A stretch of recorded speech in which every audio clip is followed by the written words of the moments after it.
Fala pessoal, Léo aqui de novo, sejam bem-vindos ao canal Include.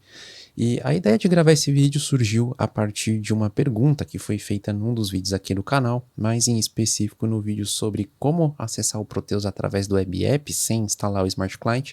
Se você não assistiu, inclusive, deixo aqui no card para que você possa ver como que faz essa configuração para acessar o Proteus através do seu navegador, sem você precisar instalar o Smart Client na máquina local. A pergunta que foi feita é se teria alguma forma da gente acessar o Smart Client utilizando o Web App sem passar pela tela de parâmetros iniciais, ou seja, indo direto ali para a tela que pede usuário e senha.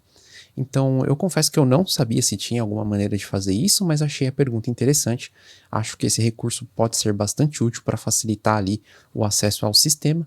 Então, eu fui pesquisar e encontrei uma maneira de fazer isso, e então eu resolvi compartilhar através desse vídeo. Inclusive, agradeço a pergunta feita ali no comentário, porque com certeza contribui aí para trazer conteúdo para a comunidade e também acaba agregando conhecimento, não só para mim, mas para todo mundo que faz uso do Proteus. Vamos lá, aqui no meu ambiente eu já estou com o Web App configurado. Então, quando a gente acessa ele, a gente dá de cara com essa tela de parâmetros iniciais, onde a gente precisa informar o programa inicial e o ambiente do servidor. Essas informações elas já vêm preenchidas, mas você pode modificar antes de você fazer o acesso e se deparar com a tela de usuário e senha.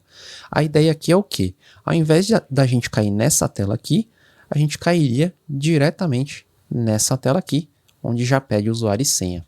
Então, é essa configuração que a gente vai fazer. Eu dei uma pesquisada e cheguei nessa documentação que tem disponível lá no TDN, inclusive vou deixar o link aqui na descrição para que fique fácil o acesso para vocês, né? Então, dando uma lida aqui, eu entendi que para que a gente consiga fazer o acesso direto, a gente precisaria informar os parâmetros na nossa URL, né? Os query params. E aqui tem os dois principais, que seria o parâmetro P, que identifica qual que é o programa inicial a ser utilizado, e o E, que seria o ambiente de conexão lá no servidor, né, onde está o repositório. Então vamos fazer uma simulação aqui.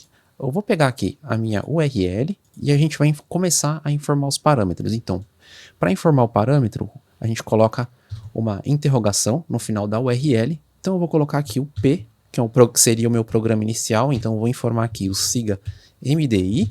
Aí para informar o segundo parâmetro a gente coloca o E comercial, E, que seria referente ao ambiente, e aqui eu vou colocar o nome do meu ambiente, então você vai alterar aqui para o nome do seu ambiente, tá?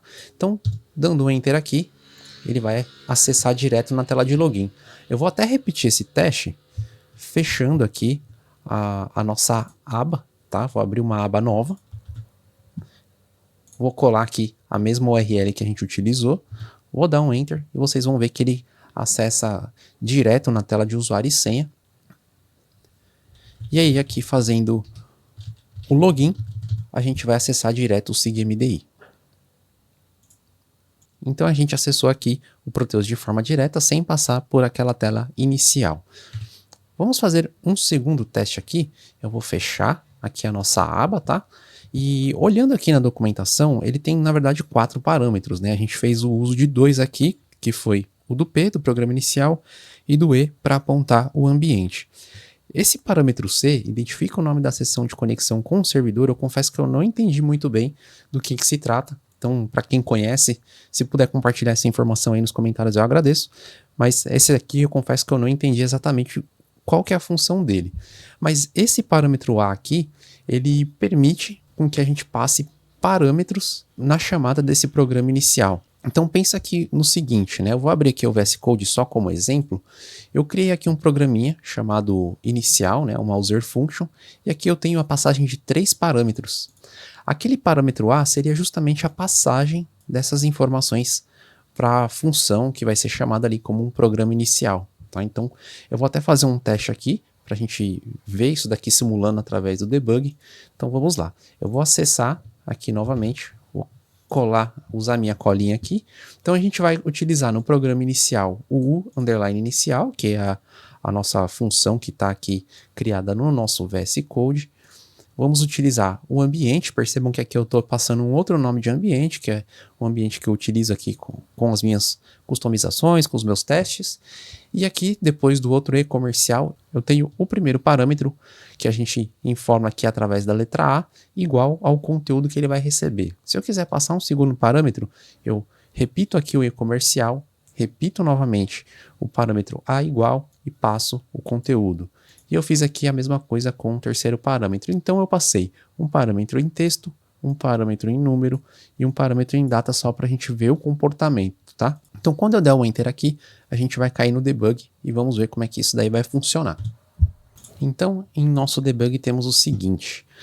Aqui no nosso programa inicial nós temos os 3 parâmetros. Então se a gente verificar aqui o conteúdo do primeiro parâmetro, ele recebeu ali o conteúdo param1, o segundo parâmetro a gente tem 1, 2, 3, 4, e no terceiro parâmetro a gente tem a data, 24/7 de 2024. Então se vocês olharem, é o conteúdo que a gente passou aqui na URL para cada um dos parâmetros. Então no primeiro A, ele recebe no primeiro parâmetro da função, aqui no segundo e no terceiro, de forma respectiva, né? E percebam que a gente recebeu todos esses parâmetros no formato de string. Inclusive, essa informação tem aqui na documentação do parâmetro A. O parâmetro especificado é recebido pelo programa como uma string, tá? Então, se você fizer uso desses parâmetros numa rotina customizada, aí você vai ter que tratar toda a conversão das informações. Então, pessoal, nós finalizamos esse vídeo aqui. Achei a pergunta bastante válida, então por isso eu resolvi gravar esse vídeo para compartilhar essa informação que pode ser útil para quem faz uso desse mecanismo acessando o Smart Client instalado localmente na máquina. Obrigado a todos que assistiram esse vídeo até o final e até a próxima.